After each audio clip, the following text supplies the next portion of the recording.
We're lucky enough to get a couple of minutes with the legendary crime fighter, activist, and of course host of top-ranked WABC radio show, Curtis Sliwa, from the great Curtis and Kubi show on WABC. Curtis, good morning. How you doing today?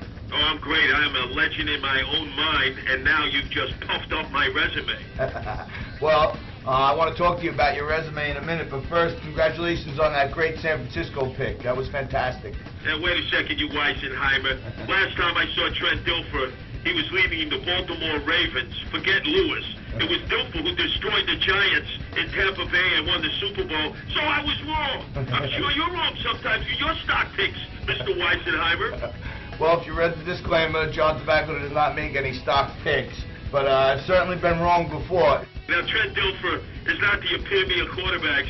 He, along with Chad Pennington, can write the book on how not to be a quarterback in the NFL. But look, you always go for the upsets. You go for the killing. You know that. You worked on Wall Street. Without a doubt. You can't be wrong when you pick the underdog. If you're wrong, everybody forgets about it. If you're right, you look like a star. These guys, quarterback, much like you pick football games, and also how Reverend Al picks his issues, Curtis, I wanted to ask you, why is Reverend Al in Staten Island talking about a poor kid who got his head knocked in for vandalizing someone's car? Well, maybe Al Slim Shady Sharpton got his civil rights insurance policy paid off? Because it's all about the dead presidents. Pay Al Sharpton and it'll go away. But let's talk about Staten Island for a second. Look, I grew up in Canarsie. You leaned on a Supreme Cuisines Cadillac, like I did a red Eldorado. And every Tom, Dick, Harry, Sal, Vito, and the guy who was born with a plate in his head, Crazy Sal, they want to throw your beat down. It has nothing to do with color. No. And as it turned out, this wasn't a racial incident. It was just total thuggery over a guy either stepping on or leaning against a Cadillac. Curtis, I know in Staten Island it's a major infraction if you run across the hood of a guy's shined-up Cadillac. Oh, man, let me tell you, one guy took out a switchblade when I was 8 playing stickball. I hit that Spalding. It bounced off the glass of his brand-new red Eldorado, you know, with the horns to ward off the Malukia. Right. And let me tell you, this guy threatened to gut me out like a pig in a slaughterhouse. Feet don't fail me now. I left my P.F. Flyers back there. Curtis, talk to me a little more seriously about what's going on at WABC. The rumor is that Imus is looking to come in, step into the slot that you and your man Kubi are in right now, and that's gotta really rip at you at the core to think that the guy made basically a wide-ranging racial slurs, and now he's being rewarded for that. John, he deserves to be in the game. He paved the way for young huckleberries like myself. True. He did bend down too often to Al Slim Shady Sharpton to kiss the pinky ring, so much so that I think he had knee replacement surgery in the 6 months, that he was able to get $20 million from CBS and possibly come back to the #1 news talk station in the nation and eat my lunch. Only in America, as Don King says.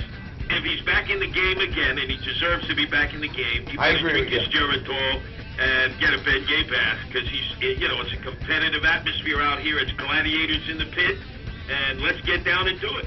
I think that you're right. He does deserve to come back. He is the godfather of talk radio. Let me ask you a question. Did he live in the White House on Toad Hill? Is he going to Sparks? If he's the godfather of talk radio, can I take him out now?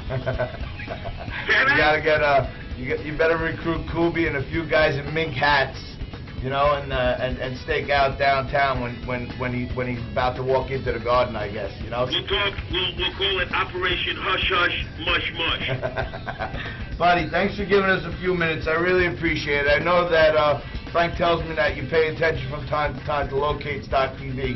Before you go, I just wanted to ask you, who would you rather get your news from every day? The Locatestock news team or Lisa Evers? Lisa who? I have no idea who you're talking about. I have amnesia. But on this day where people are jumping out the windows in Wall Street assuming that it's Black Monday, you better be right on the money today or I'm coming for you, Tobacco. I will be here waiting for you, buddy, and I'll let you know if we see people jumping out the windows over here in Jersey City. By the way, in honor of Staten Island Councilman Jimmy Otto, I'm going to come at you with a wooden baseball bat and throw a beat down to you. Not an aluminum bat. Don't get me started on Councilman Otto. Let me tell you, Tobacco, with those Supreme Cuisinets, who I could only dream about when I was a young kid because he wouldn't give me any play. I'll watch you 24/7, 365. Are you kidding? Forget your tips. I want to see the Supreme Courgette. That's what I'm talking about. So now, God forbid, they move Imus into the spot, in the Curtis and Kubi spot. Do we have a shot at maybe getting some kind of terrestrial feed from you on Locatestock Radio? Absolutely, although I'm more interested in Angela and Vicky and the whole host of cutie tooties you have there. So, hey, Tobacco, Otto, man, what is with this guy? I got a gem now. Hopefully I don't lose my BVDs and my Fruit of the Loom based on your picks today on Wall Street. Keep your eye on the High Five, which is coming up right after this. Curtis Sliwa, nice enough to give us a few minutes to give his overview on what's going on in the world. And the guy's got a bird's eye view of it. Curtis, thanks for giving us a couple of minutes. Well, it's my hands across the plank, from Brooklyn to Staten Island, because let's face it, you're all from Brooklyn anyway, where I'm from to begin with. Good luck to you and your Canarsie brethren, and I will hopefully get a chance to speak to you very soon, Curtis. Thanks. Thank you, John, and thank you, Supreme Courgette, for keeping the spirit of Brooklyn and the neighborhoods alive. Chew that gum.